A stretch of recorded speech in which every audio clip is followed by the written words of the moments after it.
Hello, this is Lee Soprano. We're gonna do a little something today, a little something different. I'm gonna take you on a decline down the hill. Okay, now this ain't for the faint-hearted. You must put your seatbelt on. I wouldn't want you to get whacked on the front of my bike. Capiche? Grazie. Hi, this video is a little different to normal. Yes, it's for Slam69.tv, but I'm in my workshop at the moment. Just I've been going over some things and looking at stuff, and just this last weekend we've realised that Saturday is Lee Fancourt's, it's a year since he took his life. Unfortunately for me, the last year myself and Lee didn't speak. For some reason he got it. Well, he had a bad time when he did the ride across America. But all I do know is everything he did previous to that, he could just conquer anything. Nothing would stop him, no matter what, weather, rain, condition, anything, he would carry on. So when he didn't do so well in that event, he wouldn't come and see me afterwards. I think it was just pride and all the rest of it. I saw him once, briefly, when he picked up some kit. And that was it. And I kicked myself. He blocked me on his Facebook page, so I never got to see. No one mentioned anything about his mental state, so I got really quite upset when I found out what had happened to him. People messaged me on the day that he was going and about what he'd said, and if only I'd known. Like everybody, you know, you always think you can do something about it. Anyway, so this video is basically, I want to do a small tribute of the time that I knew Lee. In this video you'll see we've got clips from his YouTube. Hello everybody. I am cycling through some of the most beautiful places I've ever seen in my life. It's absolutely unreal. He posted in all of his rides fantastic, you know, moments in his trips and his journeys. You really felt like you were with him, all the ups and downs. Yes, he complained about a lot of things, but it was real, you know, you felt like you were really with him.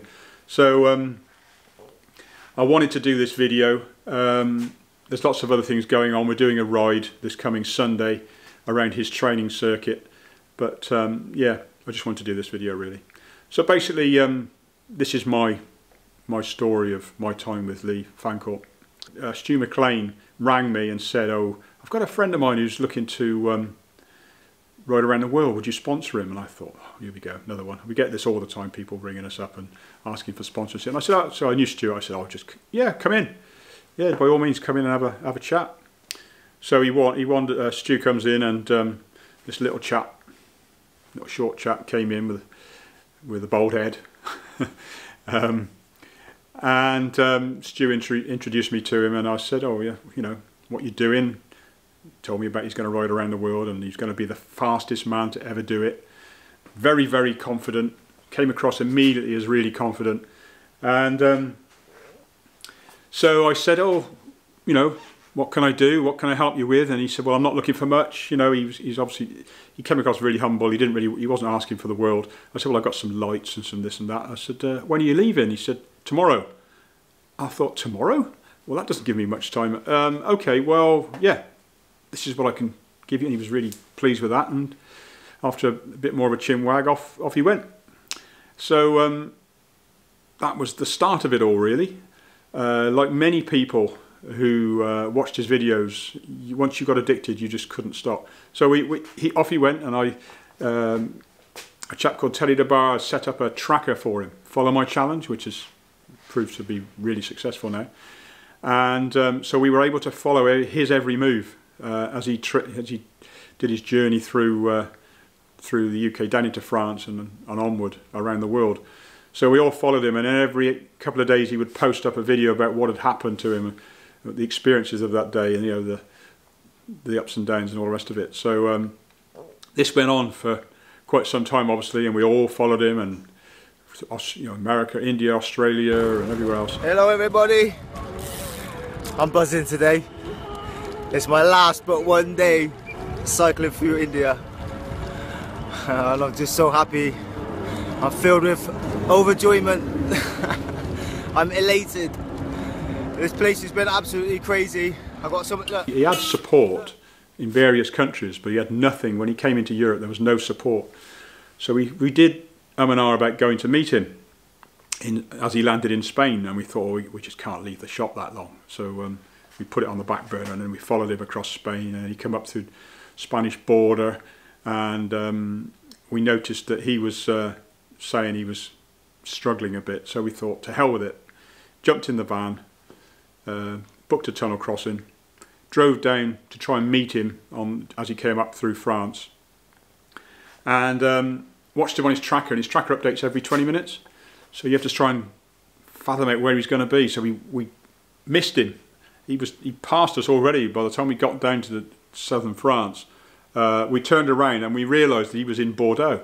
So eventually tracked him down. There was an island in Bordeaux with a McDonald's sat on the middle of it, and it was pouring with rain, pitch black, getting on towards midnight, and he was sat there looking very sorry for himself on the doorsteps of McDonald's with no money. Couldn't eat. All he could do was sit there and use the Wi-Fi, which he did just about all around the world. At McDonald's Wi-Fi's came in very handy. So my wife, I couldn't stop because we were on an island. So my wife, I dropped Sheila off my wife, and she jumped out, went across to McDonald's, got him some food. He was really, really surprised to see us.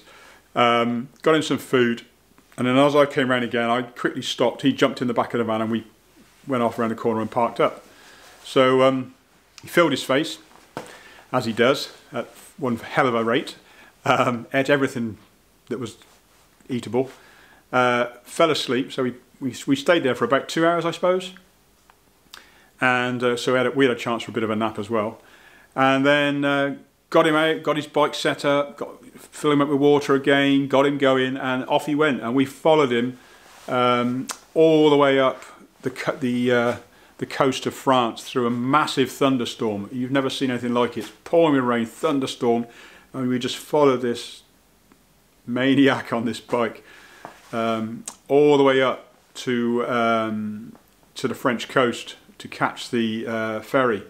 And it was the time of the Normandy landing celebrations. When we got to the ferry, we got on, and he still seemed pretty fresh. So got on there, and he was chatting to all the veterans on the trip over, who got, like us, really enthralled by his tales, and he was asking them about what they'd done. So basically, to cut a long story short, we had to get across to the UK. He was running behind, and there was a party in Gloucester that was booked the day we got back into Portsmouth, and he said, well, if you run me up to the party, drop me off, I'll see everybody, sort the party, go, rather than waste everyone's efforts for the party. And then the following day, he'd go back to Portsmouth and continue the ride. So we did that. We dropped him off, we went home, had a quick nap. The following day, checked his tracker, and he was already on his way up. He'd gone down on the train, he was already started on his way back up. So we arranged to meet him as he come up in towards Gloucester with a load of other people. So we met him at, I think it was Quedgley's Tesco's.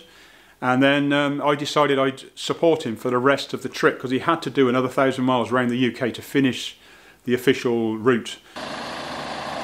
Riley! I love you too! Across the top of the Scottish border, over to Newcastle, and then back down to Greenwich. And in that time, I witnessed firsthand this man's outstanding ability to just go on and on and on, no matter what. I followed him. I lit the road at night so he could see the road, and I followed him across towards Newcastle. And I remember this vividly. Going down a hill, we were going along this road, and I looked up and I thought, like, crumbs, that moon's bright.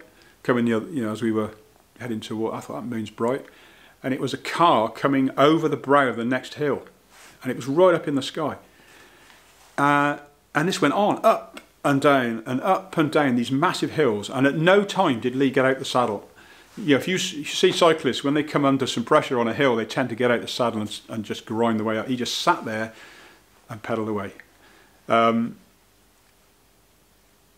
was tremendous to watch. And he did that all the way down. We went all the way down to Greenwich. When we got to Greenwich, he lost me. Obviously, I was trying to follow him through London. He completely lost me.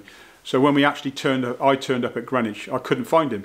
I messaged him, rang him, did everything I could think of possibly to try and find out where he was. Greenwich is quite a big place if you ever go there.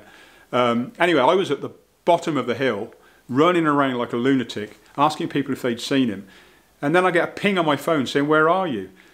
And he was at the very, very top of Greenwich, looking out across London. So I legged it at the top of there, got to top, bearing in mind he'd just been the fastest man to cycle the world. And he'd come on miles in front of everybody. And there was nobody there. Not a soul.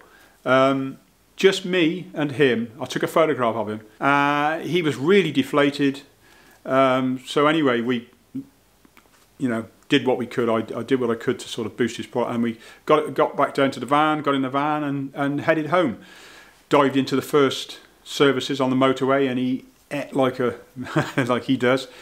And he slept the rest of the way back home. So that was that journey done. He smashed the world record unofficially, because it wasn't an official attempt. And that was just the first of many, many challenges he did. He went on then to break the world record for 12, 24 and 48 hours on a mountain bike off-road. Not only did he break the world record, each world record, he did it on a fat bike. So I mean, nothing. He doesn't like to do anything in the easy way. And he just smashed the world record. Crazy. All 3 world records. And then he went on and he was, we did various things. He did a lot of training in between his challenges. We did some filming, which I've got a clip of. He then went and did the Trans-Europe, north to south. So that was something special to witness. 4,500 miles, unsupported, starting in Norway, down through Finland, Russia, Estonia, basically all the countries, right the way down through across Switzerland, the Swiss mountains. I mean, incredible. Portugal and all these places, and not Portugal, Poland, down to the Spanish coast, all the way down to Gibraltar, and then eventually finishing in Tarifa. And again, everybody watched what was going on every day. We wait for the updates. And the video of him riding through Russia. Lots of people have said it's one country you don't go in. Well, he had to just clip the top corner of Russia to get to Estonia. And he was on a Russian motorway, lorries inches from his elbow, threatening to wipe him out at any minute. And eventually got to the border, had quite a struggle getting through the border, as he describes, I think, in one of his films. He had, basically, it wasn't exactly a simple crossing through the border. Anyway, he did that, carried on, got all the way down into Poland, and then one morning I was sat and pinged up on his phone. He was in a right state. He said, "That's the end of it." And basically his crank had snapped. And it couldn't have been really, or bar being in the UK, it couldn't have been a better country to do it in, because I realised what he'd done and where he was, and we deal with a company in Poland, Dartmoor Bikes. So I quickly messaged the boss of this company and said, "Have you got a dealer anywhere near where Lee is?" This chap who I'm talking about followed Lee as well on Facebook. I said, "He's in trouble. This is where he is. Is there a shop near him? Do you know of anywhere that he could get to get his crank fixed?" 10 minutes later, I get a message back saying, "Yes, we have a dealer here. This is where you need to go. What sort of, I told him what sort of crank it was and all the rest of it." He said, "Well, this shop has a crank. Give me Lee's exact location and I'll get him picked up, taken to the shop and get his crank fixed."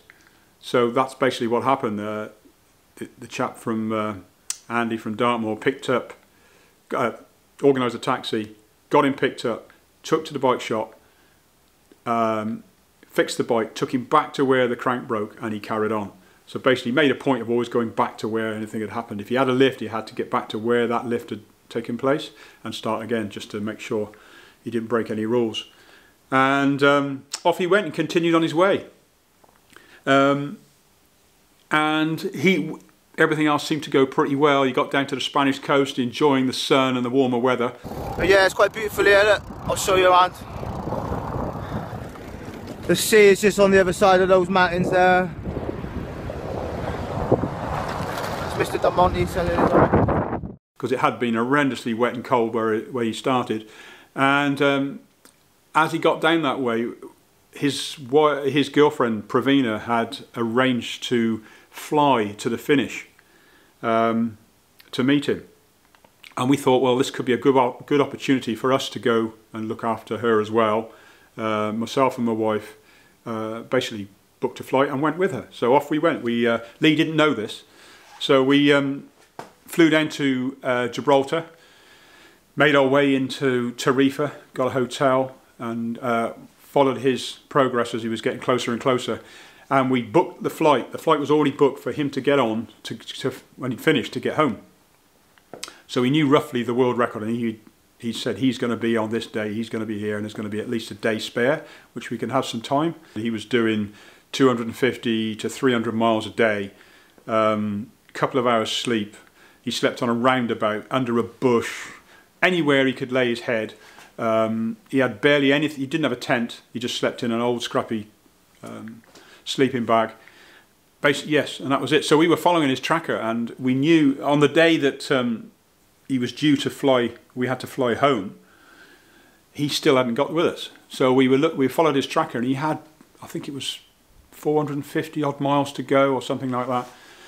And he had a bit of a kip, and we had a message that he was determined to finish before the flight. So we thought, well, okay, we'll wait and we'll hang in there.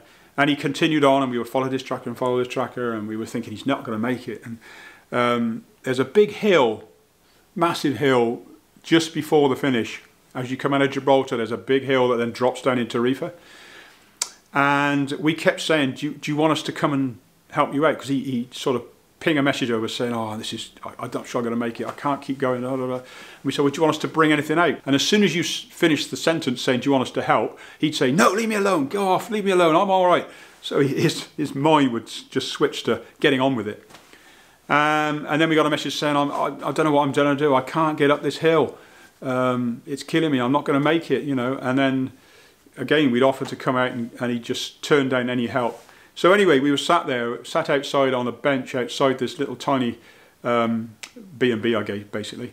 And I looked up, and Lee went past, down this hill at a hell of a rate. We had champagne and all this stuff organised, flags and banners to welcome him, and he didn't want any of it. He just didn't want to know. So he rode to the finish. I ran next to him, and we got there, and he got off all solemn and quiet. I took some photographs of him, and he sat down, and that was it. He couldn't get up. He couldn't walk. His feet were too sore. So we basically had to carry him. We got him in a taxi back to the little hotel where his girlfriend Pravina had been staying. Bundled him into the shower. He stank. I have never smelt feet so stinky in my life. He came out of the shower and he still stank. Anyway, got him in a taxi, headed off to Gibraltar Airport, and we made the flight just. I had to wheel him in a shopping trolley, dump him on the floor in Gibraltar Airport, absolutely out of it. Incredible. That last stint that he did, I think I'm right in saying it was 423 miles, I think. He did one last, you know, he did his sleep, and he had to get back with barely a break to get to the finish. Incredible. Just think about it, 423 miles in one hit after 20 days in the saddle, self-supported. So incredible feat. We made our way back to the UK, and then he started planning other things. He wanted to do, I think, over 10 world records he had in his sights, lots and lots of records. I know he did another one. He attempted the most countries cycled in 24 hours. He flew out by himself into Europe. I can't remember exactly where he started from, but he flew himself, got on his bike, and he rode 7 countries in 24 hours. He went down through Europe, all on his own, broke the world record, slept on a piece of cardboard for a couple of hours, had some food, got back on his bike, and not only did he break the world record, 7 countries in 24 hours, he then did it again on the way back. I'm off the last 10 hours. Let's go. See you. Go for it, Lee. Unfortunately for Lee, he didn't get enough witnesses. When you do a world record, you have to have a witness. You have to witness where you got to, what time, and all the rest of it. He didn't get enough witnesses on that record attempt. Even though it's all logged, you can see it on Strava, it's all there to be seen. Because that bit of paper wasn't signed, the Guinness World Records wouldn't give him the record. And that was that, really. Various other things happened. During the time I knew him, he loved mountain. I couldn't believe this guy who was not a cyclist, because that's something I haven't mentioned. Lee's background was boxing. He did a little bit. He did really well at boxing. Boxed for his country. This is long before I knew him, when he was young. He did some marathons. He tried marathon running. He was not built for marathon running at all. If you ever saw him, he was built like a he was built like a bodybuilder, but very short, really powerful, muscly. Nothing like an endurance athlete. You need to be wiry and thin and lightweight, really, to be an endurance athlete. But he just put his mind to something and did it. Lee was not a cyclist. He taught himself to ride a bike. One thing I need to mention, when he rode around the world on a road bike, high-end carbon fibre road bike, he wore trainers, so not a stiff cycling shoe. A cycling shoe has to be stiff to transfer the power into the pedals. No, he wore normal trainers, and he used road pedals. Road pedals are not flat. They've got a flat piece at the back and a step. So it must have been incredibly uncomfortable. But that's what he used for the 18,000 miles. Thankfully, after that, we managed to get him onto clip pedals and proper cycle shoes. His exploits on bikes also took in off-road. So he did mountain bike rides with us, and I thought, this guy's never done any of this. And he was a really, really good mountain biker. No downhills were daunting to him at all, and he was really skilled. Except for one thing which we all felt really bad about. We were doing a ride around the Cotswolds. This was after some storms. We'd done all the rocky stuff and all the nasty, squally stuff, and we hit a road, and as soon as he hit tarmac, he was gone. So off we went, barreling down this hill, ran an S-bend, and then we heard a big crash wang wallop, and he hit a patch of gravel, shot off into a ditch, pitch-poled over the bike, and basically gone like a scorpion. Bent his backpack, led on the floor, complaining of back pain. And we were all there trying to hold him down, because the last thing you want to do if you hurt yourself and someone's complaining about back pain is move. You could cripple yourself in seconds. We all tried to hold him down. He would not lie down. He got up, complaining of a backache. We called an ambulance. The ambulance turned up, immediately put him on a board to immobilise you. He'd broken his back. God, he was so lucky not to have really damaged himself. Thankfully, he made a full recovery. He spent quite a while in bed, and made a full recovery. And although I think in a couple of years' time, his back did suffer. Whether that was the actual cause of it, but he did have lots of back trouble later. But that was after the race across America. As I say, I didn't see him after that event. He basically gave up cycling on the spot when he finished and said he'd never get on another bike, which is so incredibly sad to hear. And then that was it. I didn't hear from Lee again. Bar one visit, he came in and picked up some bits. Such a sad time. I really wish we could have at least, made our peace. And the next thing I heard was the terrible news that he'd taken his life. So basically that was my time with Lee Fancourt.